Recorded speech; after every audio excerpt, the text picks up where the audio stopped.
Today, I'm going to be on the hunt for the Elite Master achievement to get the Armoured Wolf Mount, and I'm going to showcase all of the Elite dungeons on the challenge difficulty and give you guys the tips and tricks, obviously, to participate in those dungeons if you're trying to complete them for the first time, and how you're supposed to do this with your challenge raid. So, let's get into today's video. So first things first, if you're wondering how to obviously complete these, all the challenge modes are the exact same. So you do need to complete the normal dungeon first, then you get access to the elite difficulty and the challenge mode, right? So the only difference really from the challenge mode to the elite is the additional affix, which is the Omen's Curse. So this is actually where the difficulty in this, even if you're playing at a higher power or gear rating, when you're coming through, this is going to catch players off guard if they don't know what they're doing.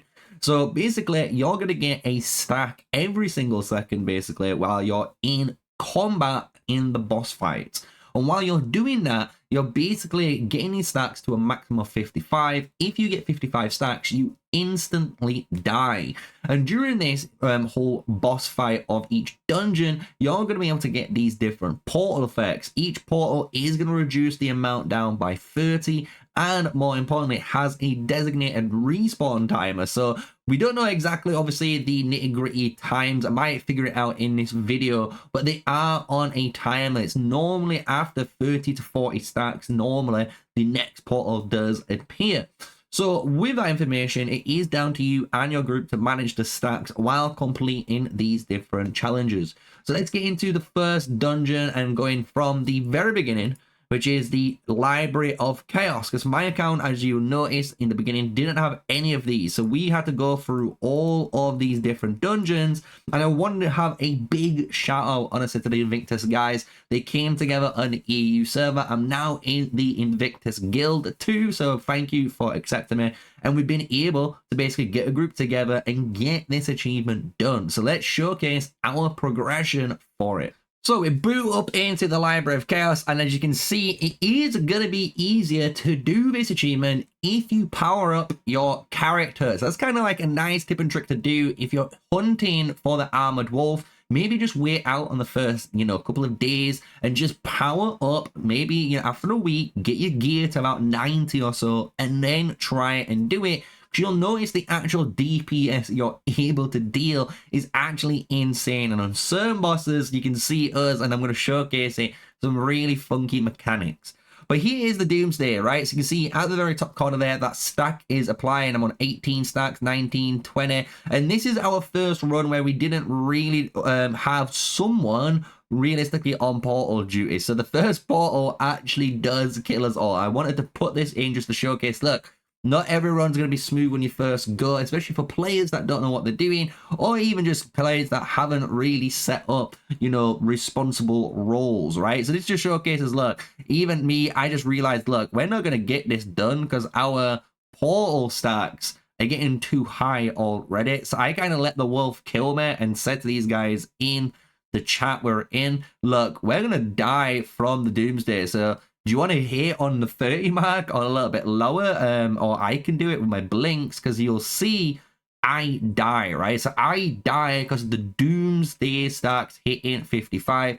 Yes, we get a combat res, but you'll notice that other players are gonna die. And I kind of love this kind of moment because everyone dies from the Doomsday stacks. I'm still alive, and then we start fighting a 1v1 with the boss. And one thing you guys need to know, and this is a really important thing, if for some reason, somehow someone doesn't get a Doomsday reset, or for some reason someone dies on, this run, so you can see everyone is now dying, what's going to occur is your stacks are going to be kind of on a staggered route. So you got to make sure when you're doing stuff, you're not staggered, so just reset the run, make sure everyone's back on the same, and you should be good to go. Because you'll notice that kind of happened there. That's why the tank died, and then the others died after, all due to the Doomsday stacks, right? So let's move forward. Let's actually showcase the actual good runs of this, right? So we've got the run straight away after, right, where we were running through, and we honestly blitz through this and start killing the boss, right? We punch through all of the ads, and we're on the second one, and this is kind of a really good showcase of what you should be trying to do. So here what we've got is the meter on 20 to 25, and anytime you're on 20 to 25 stacks, just take the first ever portal. By doing so, you're going to be able to actually get the next portal a little bit sooner than having the 430 refresh. And you'll notice it actually buys you a lot more time in these challenge runs. So here, all we're doing is one of the boss runs. If you're wondering what to do in the elite version of this, is make sure you are collecting the correct orbs. You'll notice at the very top, it will tell you which orbs you need to collect. So it might be the water orbs, it might be the earth orbs, or it might be the fire orbs. If you all do pick the correct orbs, you know, each phase, and you DPS down this guy fast enough, you can get those extra elite achievements. So just remember that. This is a really good way of getting some extra achievements for there. But you can see I died again because of the different stacks of the different times I died due to the Doomsday. This is kind of what we were talking about earlier in the first run of things. And you'll notice the only way you want to fix this is realistically everyone kind of dies without the Doomsday on, right? So everyone kind of dies and you all reset at the same time, you're going to be good to go.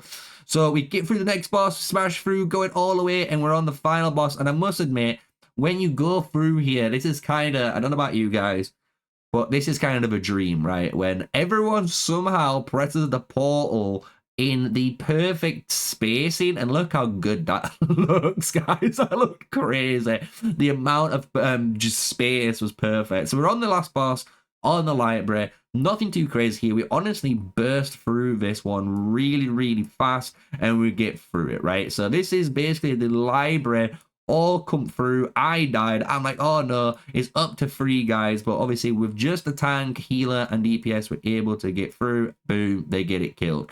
So we're able to get the first one done pretty clutch, and that made us actually a bit more awakened and get the rolls sorted. So you'll notice on the next runs things go a lot more smoother, and we're able to punch through here, as well as we're trying to get those other achievements, stuff like, you know, killing the guys without getting the slave miners on, or if you want to try and kill all the slave miners, you can do that too. It's all up to you through here.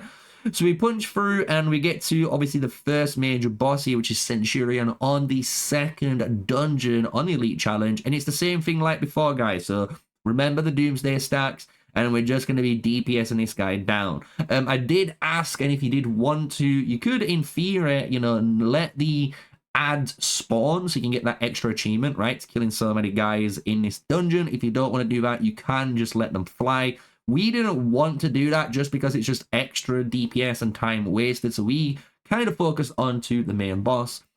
And one thing you'll notice throughout the gameplay is the portals, right? So when you're playing in the Elite Challenge mode, you'll notice there's a different colored portals, and each colored portal will give you a different debuff effect. So the one we just saw there, which was the white one, what just hits there, will just do a massive AoE cleave, and then it does this crazy thing after, right? So you might have thought, oh, it's over and done with. No, it's not. It keeps all these balls out, so you just kind of have to dodge all of them. The one prior to that was the orange one, and the orange one spawns these orbs that chase you down, so that one's kind of easy. The red one is kind of nasty. The red one spawns these AoE fields underneath you. Once you obviously move, it will spawn those down behind you, so you have to make sure you're not placing them near teammates and killing your own teammates with your debuff. But apart from that, all of the other ones are pretty easy to manage, and you'll go through. So again, we're coming through here. We're on the next boss. Absolutely going to blaze this through. And a nice tip and trick here for a lot of players when you're going through this dungeon with the gun barrels, if you are the target, and what I mean by that is if we just come back a little bit, you'll notice one of the players, and I'll pause it in time, will have a little marker on their head. And if you are that person with the marker, what you need to do to help your team here is, as you can see those little lasers, right? The little lasers with the cross, with the stone. What you can do with that bomb is actually go near it and you can destroy them. So that's a nice little tip here for a lot of players. They don't really do this, but you can see it there, right? So we can see Bowner does have that target and AoE around him. So if he runs up to that X laser that's rotating and goes right to the center of it and keeps moving with it, he can destroy that for your team. So if you are struggling against this and you can obviously dodge all 4 of these while they're up, that is the way you're able to destroy them, just to give you guys that information. So from here, to be honest, guys, this one's really easy. We blitz through it and we kind of push through the entire second phase, and we try our best here to do the spin to win one where we dodge the wind blades, because what we were trying to do, and I'm actually going to replay this. So the achievement for this last boss on the camp is, one of the harder ones is to dodge every single wind blade that happens. So I tried to do here, and you can see me do some kind of insane damage there, over 3,000 DPS, going into 3,600 DPS there on the maximum crits we landed, right? What we tried to do was race this thing down. And I'm not gonna lie, I do think if you bring the right potions and you bring the right buffs, you probably could do this, because look how close we get this down. We're watching its health is at 28, 26, 24%, dropping down to 20% down, and we are trying our best here to purposely not get the smoke trigger, and boom, he vanishes with literally 1% HP remaining. And we did kind of a good job dodging, and you'll notice someone took a hit, and I noticed, and that made me take a hit, because I was like, for fuck's sake, you took hits, I've got to take it. It is what it is. But you might be able to actually kill this boss quicker than this actual trigger of stage event, right? So we get the next actual event completed. That is 2 out of 5 completed already, guys. So now we're going to move through in the more of the Merfolk Swamp one. This one is actually really easy, and I will give you guys a nice tip and trick again, actually leading up to those fights. So when you go in against those ad groups, you kind of sort of blitz through there, you're going to see the Merfolk leader. This is a big tip and trick for everyone. Please kill that. Kill that thing as fast as possible. If you don't, it's going to keep summoning more and more and more ads to your area, and it's going to cause you to obviously get overwhelmed or potentially get your tank killed, and that's not good. So killing that Merfolk leader is the really good trick here. Here we're going to go through the Trend Master, and if you are a mage or just a DPS, if you want to help everyone out, try and bring a spell interrupt. This is kind of one thing I always do bring in my PvE build. I bring my blink, I bring my shield, and I bring my spell interrupt for any raid boss, or even just ads that I'm able to interrupt. And what it's going to allow me to do is stop the healing potion effect of this boss. And again, if you can actually disrupt all of them, I think that is an achievement. And also, obviously, we can blitz through this very first boss. So we'll move through, get to the second boss, clearing all the ads already here, and we try and think of, is there any real thing we need to worry about? And this boss, honestly, there's no tips and tricks towards it. I'm going to be honest with you. If you're a mage player and a ranged player, you'll notice you can actually dodge a lot of the AoE just because of the range advantage you have. But the same thing applies like this on all of the raids. We are kind of just managing the Doomsday stacks, and you'll notice we do a really good job here at actually maintaining, you know, the low stacks. We're on 23 stacks, and instantly, boom, on the 25th stack, we get the cleanse, refreshing that timer, and you'll see this is what I'm talking about. You don't need to go into the center with the mage. You can kind of just go on a ring on that donut and just kill them through. And we just DPS, and this is nothing too difficult. I'm not going to be honest. I thought this was going to be a lot harder when I originally played this game on, you know, the first week, which I will admit, if you try to get this achievement in the first week, it is going to be very difficult. But if you want to be the actual server first, it's kind of a cool flex. I'm going to be honest. It's a cool flex here. Here's a really good little DPS AoE trigger we do here. This one's kind of cracked, where we just get everything bundled up, and you'll just see everyone just start doing some insane AoE and killing everything.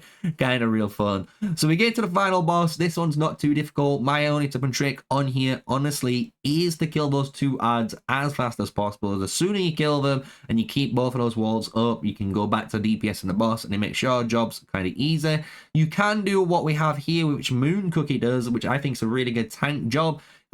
Position the boss right at the beginning. See how she's got that? It means all of the moves generally are going to be dodgeable for everyone else. And then as well, any of the initial AoE that you just saw even I hit, it's going to splash onto the summoned soldiers by the boss. So it's a really nice little area to keep it. I would put that Here we're just collecting the orbs, going through, and you can see we've got the orange portal this time, so I got 2 of these orbs chasing me, so I'm having to move around while I'm kind of just crafting. So I'm kind of just in that mode where I'm just like, fuck it, we're just gonna keep moving. We're not gonna get the 3% extra damage buff.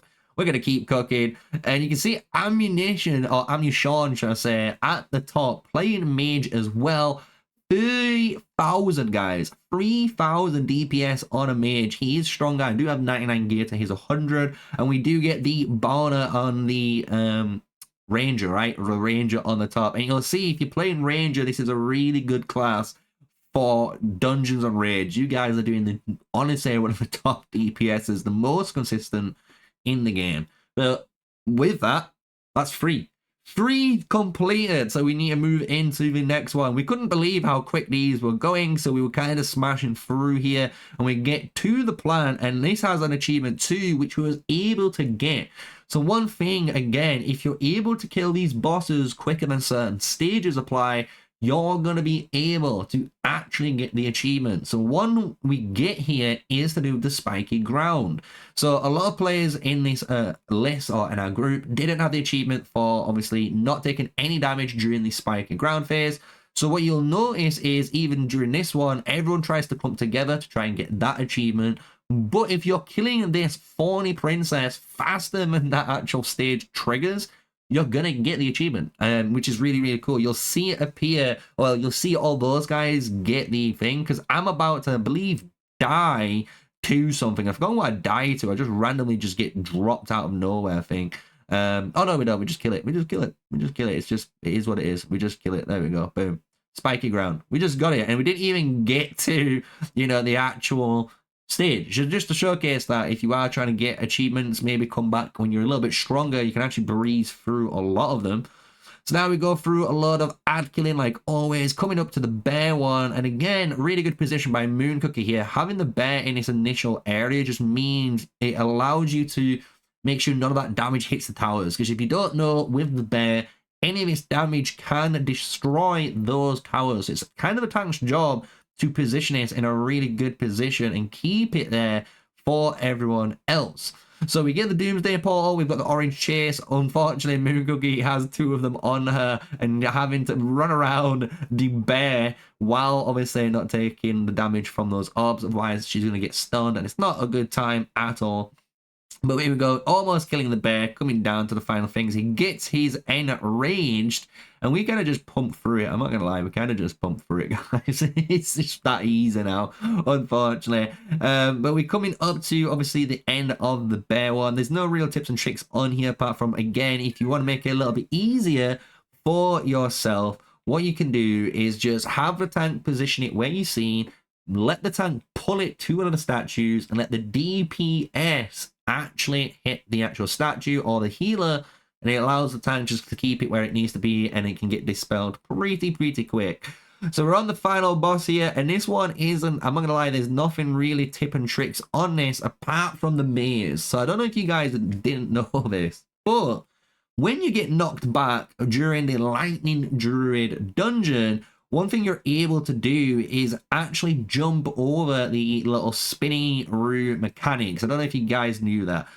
So again, here, when you get knocked back, you're going to be able to look for the closest entrance, which is there, and you can see again is here, and you're able to actually jump over that if you want to, and it's about to hit you. If you jump, you won't take any damage, and it actually allows you to get to that portal where you need to be in the center and survive the damage, and it allows you to actually continue through and just kill the boss. So that's nothing too crazy, and as you can imagine, just another one down. So we only have one more dungeon to do on the challenge difficulty, which is the Botanical Forest, which one isn't too difficult. Again, the only thing you need to know when you are playing this one is the very first boss is gonna test your skills of the challenge mode, because as you've noticed with most of the other bosses, you can just keep DPS them all the way down until you kill them.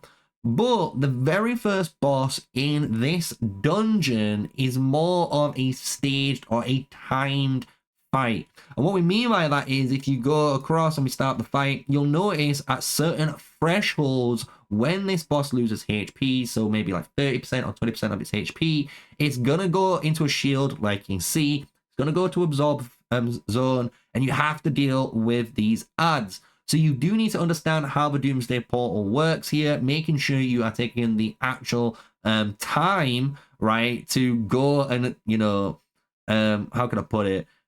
Remove the stacks. Otherwise, you're not going to actually complete this raid, or should I say this dungeon, because this dungeon boss is going to get you killed. You'll see here, I didn't get any of the stacks removed, as you'll notice. I died because of this, and those guys were able to actually continue because there's only 4 of them here. I do get, I believe, a resurrect a little bit later on, but it just showcases the stacks for some reason being on, I don't know, mine got higher up compared to those guys. It's a bit weird, but it is what it is. But you need to understand how these portals work, right? It's kind of the way the cookie crumbles.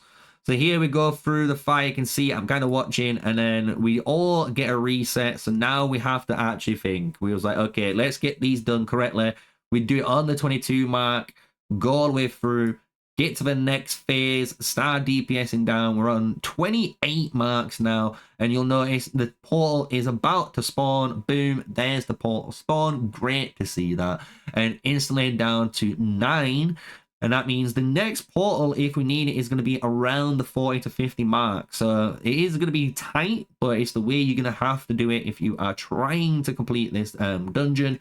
Like I said, this is the only dungeon boss where you actually need to pay attention at the times when you take those portals. The sooner you can take them is kind of the better. Not too early. Obviously, too early is not the greatest, but you can see there, I'm trying to get on top of it. So we have the time here to kind of kill the boss. I use my red zones there to kind of paint a little small square picture, allows me to get through, and just like that, second time around, boom, we complete that dungeon boss. So the next 2, I'm not gonna lie guys, really easy, really easy to do. I'm not gonna lie, just clear the adds. This is all it is. Again, if you bring the spell interrupt as a mage or any ranger class, or any class in fact, you're going to be able to stop the piercing trigger for the number 55, which is kind of the final boss of the twins that get spawned. So you can see here, we're going to kill that first midi boss before we get into it. And you can see I died even though I claimed the portal. So I don't know why it's doing that. I think it's just a little bit of a bug. Obviously, it's not the smoothest of games at the moment, but we are still enjoying for what it is. But with that, we was able to continue the whole raid, right? So don't worry, we're gonna showcase what you're able to do. So here, number 55 spawns, and we actually just blaze down number 55 here. Look how quick. I get the portal for everyone because I know they need it, because obviously my stacks are lower than their stacks. So if I can get it for them, it's going to be better. We go on the stacks, go through, kill one. Now we're killing the second one, and just like that, we've honestly blitzed through that boss. And this is the final one. The final boss of the elite dungeon. It's the gauntlet, and to be honest, I thought this was going to be a challenge, and it wasn't. We actually made this a little bit more difficult for ourselves. You can see us talking at the top, like if we get to the point of the thorns, we're trying to think, do we delete any of the Duran bombs for the achievement? Since we're so strong, we'll see how it goes. But this boss wasn't too difficult. I'm not going to be honest with you. You will probably out DPS a lot of this when you think, especially if you are killing the Duran bombs as well. You just have to target that with one of your AoE skills, and it pretty much gets crisped out. And most of the players should go to the center if you're trying to do this strat. This is kind of what we were going to do if you're going to destroy the Duran bombs. If you're not going to destroy the Duran bombs, you'll find these little pockets. So this pocket here is only one source of damage. If you go anywhere else, you're going to be taking 2 or 3 or more instances of damage, right? I died there due to the Doomsday stacks, which is okay, nothing too crazy. But you'll notice that is the way you're going to get this achievement. If you want to try and do it, just do that. If you got a good healer, they're going to be able to heal and shield it through. But these guys are going to finish out, honestly, which I was kind of sad about, the final ever one. You'll notice I get resurrected. We kill the actual mount, the dungeon boss. We get the mount, we get the achievement, and that means, guys, if we go back into the real game, that does mean if I press my Z key, here he is, the good boy, the elite Master Wolf. And I'm not gonna lie, I'm so happy I got this. This is probably my favorite ground mount in the game. It just looks so clean. It looks nice. Like, it's everything I want in a mount. And it's just, it was nice to earn, you know, it was nice to earn. It was nice to get, the, you know, guild together, get a group together with the common objective, and we all got rewarded for it. And I think that's what MMOs is all about. I'm going to be honest, it's what MMOs are all about. And I love the fact I can flex this, showcase to everyone, like, I've got a wolf and you don't, come at me. Like, I love it. So yeah, that was honestly my adventure on getting the Elite Master title completed, or the achievement completed, to get this beautiful wolf mount on my main mage account on EU1. And honestly, if you want my tips and tricks, just level up. If you want my tips and tricks, level up. I am gear score 99, as well as on this stage of a scribe stone, where I level 33 and was able to blitz through all of the content with all my fellow guildies. Big shout out again, all of the guild members that were in the footage. Without you guys, obviously it wouldn't be possible to record this and bring it to everyone. So I hope you guys have enjoyed it. And I want to say again, with everything in Tarisland, big shout out to you, the viewers, because you guys have been watching a lot of my content. You guys have been telling me to make more and more because you enjoyed a different way that someone with enthusiasm and is willing to try and teach you at a more basic level and then build it up is really intriguing. So I'm happy to do that. I'm happy to keep making content. I'm glad you guys enjoy it. And if you do and you enjoyed this video, smash that comment and subscribe. Until the next one, stay safe, stay sneaky. Peace out.